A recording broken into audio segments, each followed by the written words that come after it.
नमस्कार दोस्तों, आज के इस पार्ट में हम बात कर रहे हैं आयनिक बॉन्ड। पिछले क्लास में मैंने आपको बताया था कि बॉन्ड जो है कितने टाइप के होते हैं। उसमें सबसे पहले हम बात करेंगे आयनिक बॉन्ड। आयनिक बॉन्ड क्या है? जब दो एलिमेंट्स के बीच में इस तरीके का फेनोमेना हो कि एक इलेक्ट्रॉन एक्सेप्ट करे और दूसरा जो है इलेक्ट्रॉन को डोनेट करे, तो जो बॉन्ड बनता है वो आयनिक बॉन्ड बनता है। या सीधा कहें तो जब दो आयंस के बीच में बॉन्ड बनता है तो वो आयनिक बॉन्ड बनता है। ठीक है, तो देखिए कि किस किस कंपाउंड किस किस एलिमेंट के मिलने से आयनिक बॉन्ड बनता है और आयनिक कंपाउंड्स बनते हैं या इलेक्ट्रोवैलेंट कंपाउंड बनते हैं। ठीक, सबसे पहले देखते हैं एग्जांपल सोडियम क्लोराइड। ठीक है, तो बनता कैसे? तो ध्यान से सुनेंगे कि कभी भी आयनिक कंपाउंड बनने के लिए दो आयन का बनना बहुत जरूरी होता है। ठीक है, तो यहां देखें सोडियम जो है इसके आउटर मोस्ट सेल में एक इलेक्ट्रॉन होता है, तो ये क्या करता है, उस एक इलेक्ट्रॉन को डोनेट करके 1+ बनाता है। ठीक है, वैसे ही अगर क्लोरीन की बात की जाए तो उसको ऑक्टेट पूरा करने के लिए एक इलेक्ट्रॉन चाहिए। ठीक है, तो वो एक इलेक्ट्रॉन को एक्सेप्ट करेगा और बनाएगा Cl-। ठीक, तो जब देखें अब दोनों को अगर बैलेंस कर देंगे तो इलेक्ट्रॉन क्रॉस हो जाएगा और बनेगा आपका Na + Cl, ये बनाएगा NaCl। ठीक है, अब ध्यान से सुनेंगे, Cl अकेला नहीं हो सकता कभी भी, ये रहता है हमेशा Cl2 के फॉर्म में। ठीक है, तो Cl2 को पहले Cl में तोड़ना पड़ता है। ठीक है, तो इस तरीके से जब दो आयंस मिलेंगे, आपका सोडियम प्लस आयन और दूसरा क्लोरीन माइनस आयन, तो जो कंपाउंड बनता है वो आयनिक कंपाउंड होता है। ठीक है, और कुछ एग्जांपल्स देख सकते हैं, जैसे MgO मैग्नीशियम ऑक्साइड, MgO। अब इसमें दो चीजें हैं, मैग्नीशियम और दूसरा ऑक्सीजन। मैग्नीशियम का सेल कॉन्फ़िगरेशन क्या है? 282। ठीक है, इसको अपना ऑक्टेट पूरा करने के लिए 6 इलेक्ट्रॉन चाहिए। ठीक है, या तो फिर 2 इलेक्ट्रॉन डोनेट करते, तो जो इजियर क्या है, 2 इलेक्ट्रॉन डोनेट करेगा, तो ये बनाएगा आपका Mg2 प्लस 2 इलेक्ट्रॉन माइनस। ठीक है, सेकेंड है आपका ऑक्सीजन, जिसका सेल कॉन्फ़िगरेशन है 2,6। इसको अपना ऑक्टेट पूरा करने के लिए जस्ट 2 इलेक्ट्रॉन्स चाहिए। ठीक है, तो ये 2 इलेक्ट्रॉन एक्सेप्ट कर लेगा और बनाएगा आपका माइनस, तो ये बनाएगा 2 माइनस। ठीक है, अगर दोनों को ऐड कर दें तो देखिए Mg + O MgO।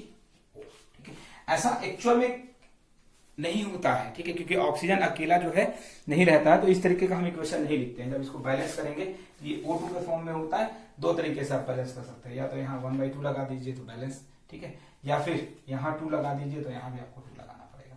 ठीक, तो इस तरीके से बैलेंस होता है। नेक्स्ट जो है आयनिक कंपाउंड के बनने में, ठीक है, या फॉर्मेशन ऑफ आयनिक कंपाउंड के लिए फैक्टर अफेक्टिंग कौन कौन से फैक्टर है जो अफेक्ट करते हैं आयनिक कंपाउंड के फॉर्मेशन को, वो आपको देखना है।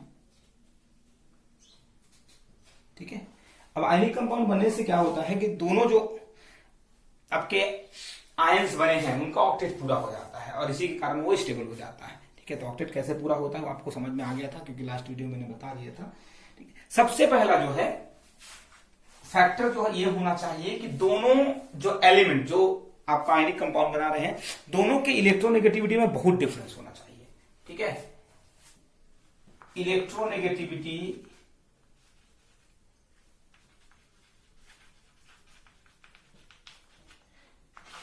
दोनों की उसमें बहुत डिफरेंस होना चाहिए। एक का बहुत ज्यादा, दूसरे का बहुत कम, मतलब ऐसा बोल सकते हैं एक पॉजिटिव और दूसरा नेगेटिव एलिमेंट होना चाहिए, तो आसानी से और बहुत स्ट्रॉन्ग तरीके का आयनिक कंपाउंड का फॉर्मेशन होता है।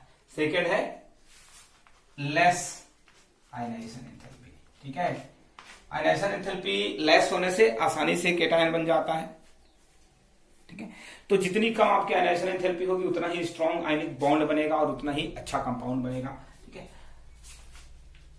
फिर है आपका हाई इलेक्ट्रॉन एफिनिटी। ठीक है, इलेक्ट्रॉन एफिनिटी और आयनाइजेशन एंथैल्पी मैंने बहुत अच्छे से समझाया है आप लोगों को, तो इसमें डाउट नहीं होना चाहिए, प्रीवियस वीडियोस में मैंने ये सब समझा दिया है। तो हाई आयनाइजेशन एंथैल्पी, ठीक है, ध्यान से सुनेंगे। ठीक है, high electron affinity, less ionization enthalpy का मतलब क्या है कि जो केटायन बनाएगा वो इजिली केटायन बनना चाहिए। ठीक है, और एनायन के बनने से बहुत ज्यादा अमाउंट में एनर्जी रिलीज होनी चाहिए। ठीक है, फोर्थ जो कैरेक्टर है या फोर्थ जो फैक्टर है वो कहलाता है लैटिस एनर्जी। ठीक है, अब लैटिस एनर्जी क्या है जी? ठीक है, तो समझ लीजिए और सुन लीजिए। किसी भी दो आयंस के कंबाइन होकर के कंपाउंड फॉर्म करने से जितनी एनर्जी रिलीज होती है, ठीक है, उस एनर्जी को हम लोग लैटिस एनर्जी कहते हैं, या जस्ट अपोजिट कह लीजिए। ठीक है, इसको यू से डिनोट करते हैं। ठीक है, या ये कह लीजिए कि किसी भी कंपाउंड को उसके कंपोनेंट आयंस में तोड़ने के लिए, ब्रेक करने के लिए जितनी एनर्जी हम देते हैं वो आपकी लैटिस एनर्जी कहलाती है। ठीक, तो अगर ये चार चीजें हैं, ठीक है, लैटिस एनर्जी जितनी ज्यादा होगी, ठीक है, उतना ही आपका कंपाउंड स्टेबल होगा और उतना ही स्ट्रांग होगा। तो इलेक्ट्रोनेगेटिविटी में डिफरेंस होना चाहिए। ठीक है, लो आयनाइजेशन एंथैल्पी होनी चाहिए, हाई इलेक्ट्रॉन एफिनिटी होनी चाहिए और हाई लैटिस एनर्जी होनी चाहिए, क्योंकि जितनी ज्यादा एनर्जी रिलीज होगी उतना ही ज्यादा कंपाउंड जो है स्टेबल होगा, या जितने ज्यादा एनर्जी जो है आयंस को तोड़ने के लिए, वापस निकालने के लिए जरूरत होगी, उतना ही वो स्टेबल होगा। तो इस तरीके से आपका ये आयनिक कंपाउंड खत्म होता है। ठीक है,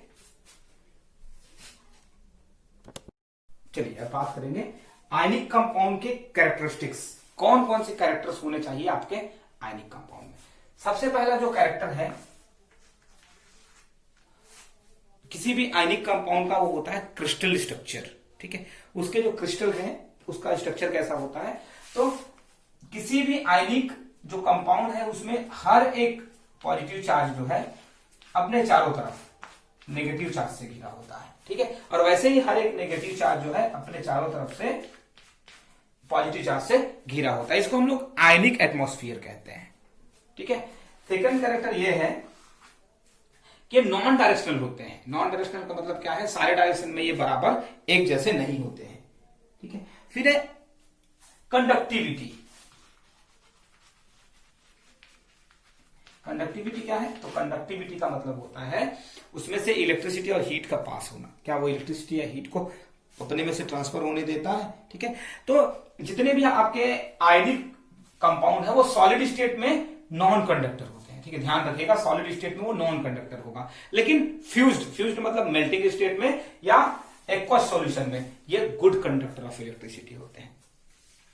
ठीक है, इनका मेल्टिंग और बॉइलिंग पॉइंट जो है, मेल्टिंग एंड बॉइलिंग पॉइंट बहुत हाई होता है।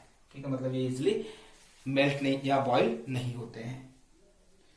ठीक है, ये हार्ड होते हैं, हार्ड इन नेचर। ठीक है, बहुत ज्यादा हार्ड टाइप के होते हैं, मतलब आसानी से ये शेप में नहीं टूटते हैं।